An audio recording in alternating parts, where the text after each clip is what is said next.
Yanıma gözləyirəm gəl əzizim, ver əlini, mahnımı səslənir bizim bax. Gözlərimə tək səni görsün gözüm. Gəl yanıma gözləyirəm gəl əzizim, ver əlini, mahnımı səslənir bizim bax. Gözlərimə tək səni görsün gözüm. Bir ömür boyu istərəm səni, tək mənim ol, hər şeyim ol, can yoldaşım. Xoş günümdə də, dar günümdə də, tut əlimi, sar belimi, can yoldaşım.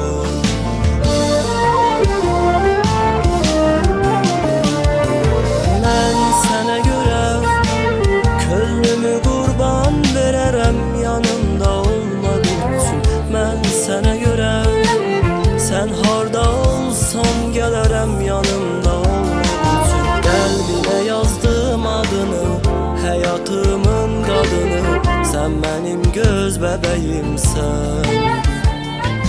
Qəlbinə yazdım adını, həyatımın qadını, sən mənim göz bəbəyimsən.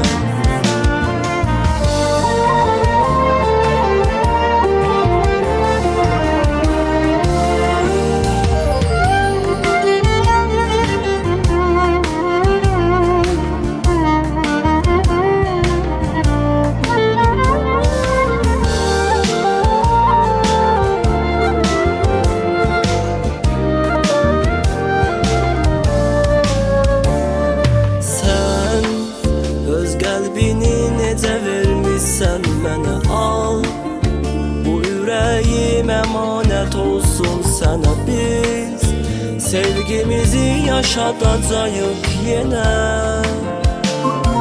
Bir ömür boyu istərəm səni, tək mənim ol, hər şeyim ol, can yoldaşım. Xoş günümdə də, dar günümdə də, tut əlimi, sar belimi, can yoldaşım.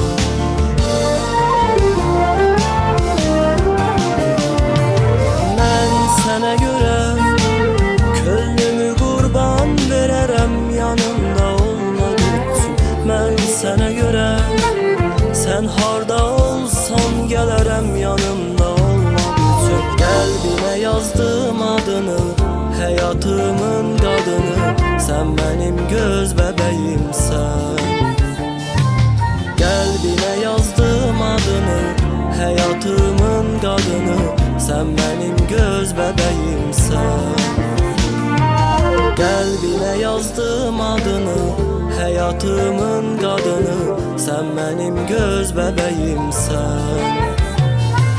Qəlbinə yazdım adını, həyatımın qadını, sən mənim göz bəbəyimsən.